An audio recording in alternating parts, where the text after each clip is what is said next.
is the morning. NLCC kids, welcome. It is great to do church at home.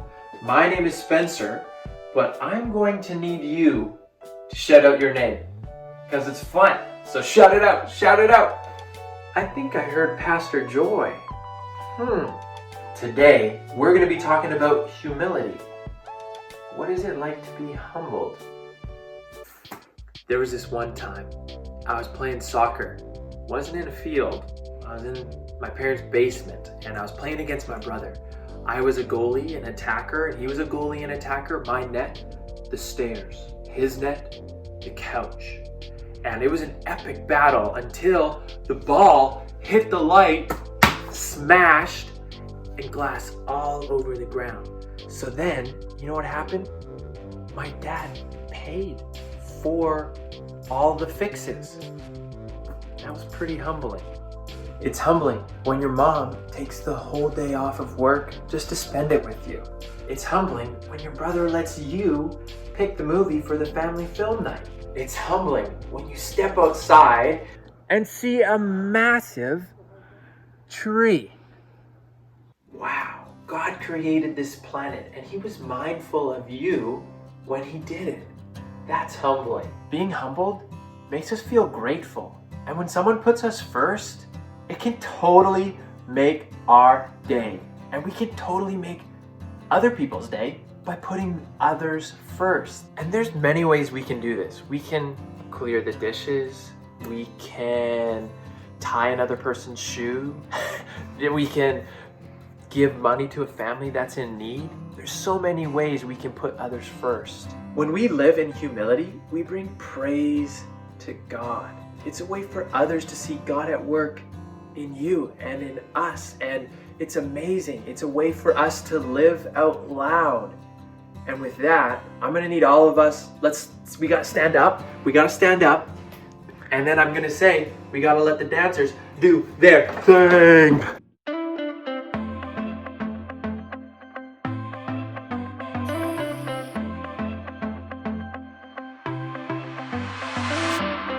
Everywhere that I go, you're there with me.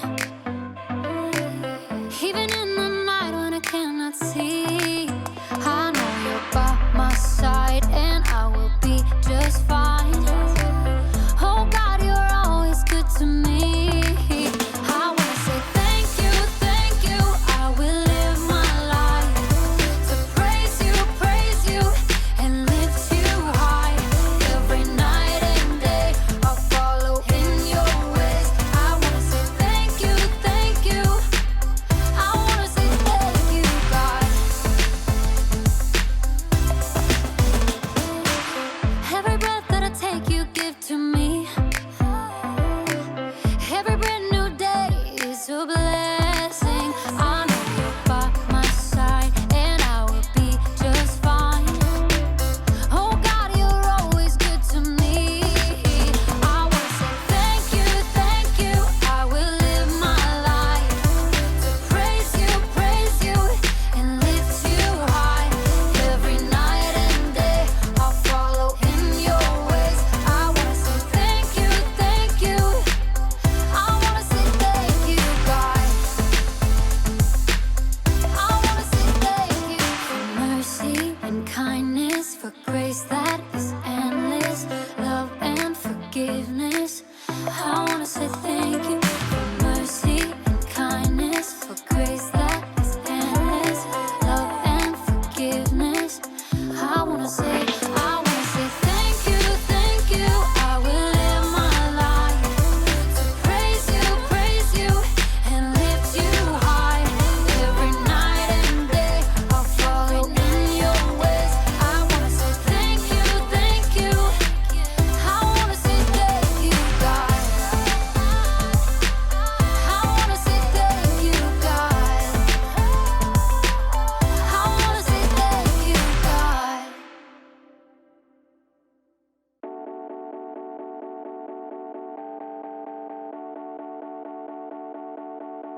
Hey, this is Jacob. Or, just Jake. Is everyone okay?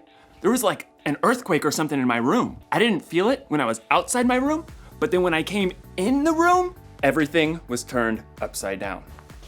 my table, my bed, also known as my couch, my Ferrari, my sculpture. That's better. I don't know how this could have. Wait a second. Is there such a thing as roomquake? Yeah, that must be it. Anyway, I'm supposed to talk to you today about something called humility. Humility is putting others first by giving up what you think you deserve. So that means like doing stuff for others, I guess? Like my friend Chris. He's really good at humility. I mean, he humiliates me like all the time. Am I saying that right? Humiliate. Humiliate. Humiliate. He shows humility to me. He's super busy, but he always takes the time to put me first by playing his April Fool's surprises on me. Like the time he put my keys in Jell-O. Or the time he made me a tray of brownies.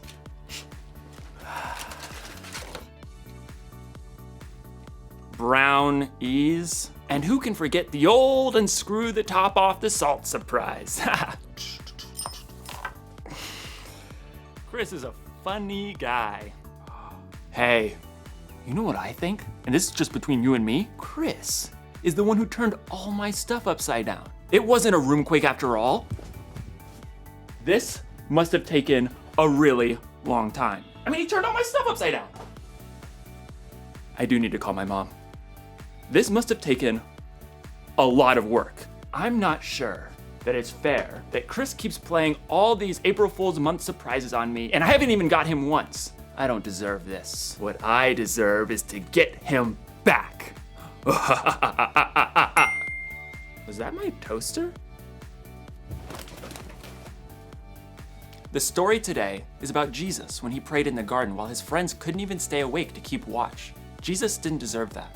I wonder what he did about it. Stay tuned.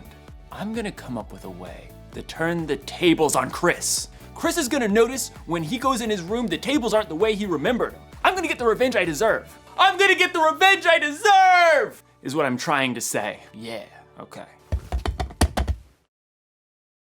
The Bible. It's 66 books of history, stories, letters, and poetry that fit together to form God's one big story. The epic adventure of how He created us and loves us so much that He made a way to rescue us. As we travel through the Bible, from Genesis to Revelation, we discover people who met God and found their lives changed forever.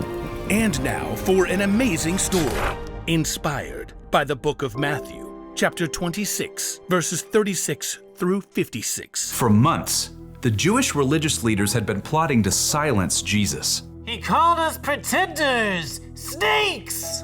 On the Sunday before Passover, Jesus entered Jerusalem to great cheers from the crowds. Blessed is the one who comes in the name of the Lord! But even as the crowd swarmed in to see what Jesus would do and say, one of Jesus' closest followers, Judas, went to the religious leaders with a very sneaky plan. What are you willing to give me if I deliver him over to you? How about a cool 30 pieces of silver? Jesus knew these plans, but he also knew that his mission was to face those who hated him and let them take him without defending himself. He prepared his closest friends for this during a Passover meal, and then afterwards led them out of the city toward the Mount of Olives.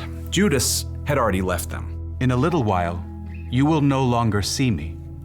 Then after a little while, you will see me. I came from the Father and entered the world. Now I am leaving the world and going back to the Father. The air cooled as the evening darkened. This very night, you will all turn away because of me.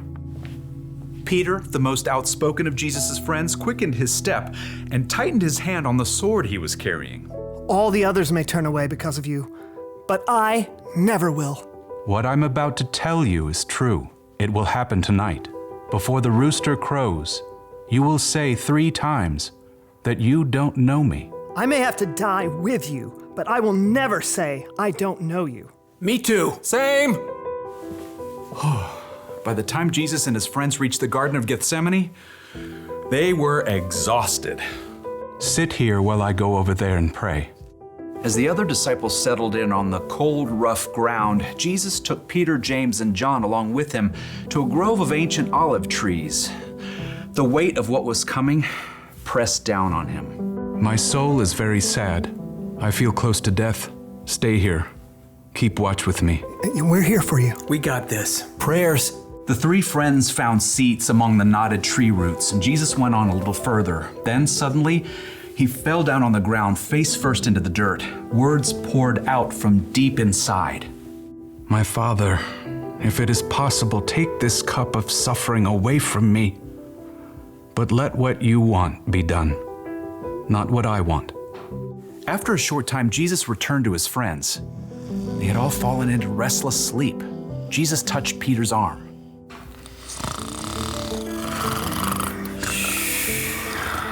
What? Huh? We're just praying. Couldn't you men keep watch with me for 1 hour? Watch and pray. Then you won't fall into sin when you are tempted. The spirit is willing, but the body is weak. We'll stay awake this time. Got you covered. Again, Jesus threw himself down to pray. His pain was so deep, blood and sweat beaded on his forehead. My Father, is it possible for this cup to be taken away? But if I must drink it, may what you want be done. Jesus returned to his friends once more, to find them still sleeping. The agony in his spirit forced Jesus to lay his heart out to God once more. He prayed the desperate words again, begging God to take away what was coming, and at the same time, revealing his complete trust in God's plan. Let what you want be done, not what I want. At last, Jesus knew the time had come. He returned to find Peter, James, and John buried deep in sleep. Beyond them, his other followers slept too. Are you still sleeping and resting? The disciples struggled through a fog of sleep, blinking and yawning. Below them, torchlight showed an angry mob climbing up the hill. The men were waving swords and clubs, shouting as they came. Look, the hour has come. The Son of Man is about to be handed over to sinners. Get up, let us go. Here comes the one who is handing me over to them. Jesus' friends staggered to their feet, and Peter clutched his sword. As the mob marched closer, they could see the man in front of the mob. It was their friend Judas. Judas? What are you doing? The mob had been sent by the Jewish religious leaders. Judas had already explained to them that he would greet Jesus with a kiss, so they would know exactly which man to arrest. Greetings, teacher. Judas ignored the other disciples and went directly to Jesus, kissing him on the cheek in greeting. Jesus drew back and looked Judas directly in the face. Friend, do what you came to do. The mob surged forward as the disciples just stood there, frozen and confused. As men grabbed Jesus, Peter suddenly sprang to life, awkwardly drawing his sword. Should we use our swords? Peter didn't wait for an answer, but he struck out wildly. His blade sliced right through the ear of the high priest's servant. Oh! Stop this! Jesus touched the servant's ear. Immediately, he was healed. Put your sword back in its place. Do you think I can't ask my Father for help? He would send an army of more than 70,000 angels right away. But then how would the scriptures come true? They say it must happen in this way. Jesus turned back to the mob and the men who held him. They hovered there, uncertain, in the flickering light of their torches. Am I leading a band of armed men against you? Do you have to come out with swords and clubs to capture me?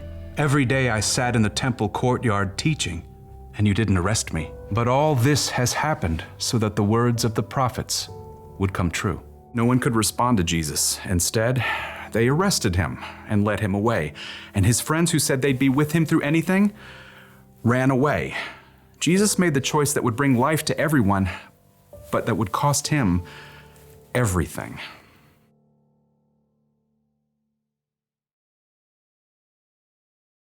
Somebody's gonna get a mustard-filled donut later, and I'm finally gonna get what I deserve. Hey, did you know that Jesus didn't deserve all that stuff that happened to him? Like when his friends ditched him when he needed them, and when those people arrested Jesus even though he never did anything he wasn't supposed to? And then, when he was put on that cross, what? Jesus could calm a storm with his hand and bring dead people back to life. Why do you let all that bad stuff happen to him? Turns out it was all a part of the plan. When God created the world a whole bunch of years ago, he knew people were going to need help if they were going to have a relationship with him. So he told people he was sending someone who would have to pay for all the stuff they did wrong. And that someone was Jesus. But it's not like Jesus wanted to go through all that bad stuff. In the garden, he was like, God, any chance there's a different way to save the world and stuff? But then Jesus was like, it's not about what I want, God, because what you want is better. So, what did Jesus do to his friends in the garden who let him down? He put them first. And what did Jesus do to those people who arrested him for no reason? He put them first. And what did Jesus do for you, me, and the whole world? He put us first. It's kind of an upside down way of doing things. Putting somebody else first for no reason when they don't earn it or when they may not even deserve it. I bet we can put people first like Jesus did. You know, we could let someone else pick what restaurant to go to or what video game to play. We could give up our place in line sometimes. Or when someone surprises us by turning our room upside down, we could choose to not get even. So, here's the one thing I learned today. Put others first. It's not about what we deserve. It's not about what we want. What God wants is better. So, April Fool's month or not, I'm gonna put people first. And Chris, if you're watching, keep the surprises coming. But I won't be taking my revenge. I'll just be sitting here, getting what I truly deserve. A delicious mustard-filled donut. Ah, that's some good stuff right there. That's some good mustard. See you next time.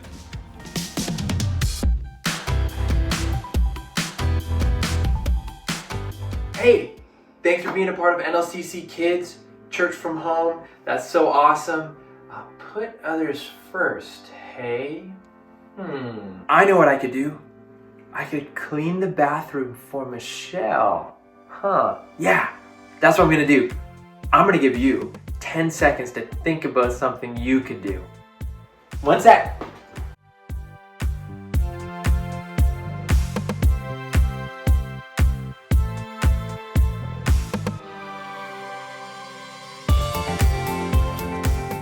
Dun, dun, dun, dun. I'm ready. Have you got something? Go ahead, shout it out. Just shout it out. Did I hear you say you were gonna make lunch for your parents? For your siblings? Hey, putting others first, love it. Well, guess what? NLCC families, that's it for NLCC Kids. We'll see you next week. Stick around because the live stream is coming up. Time to make those floors sparkle.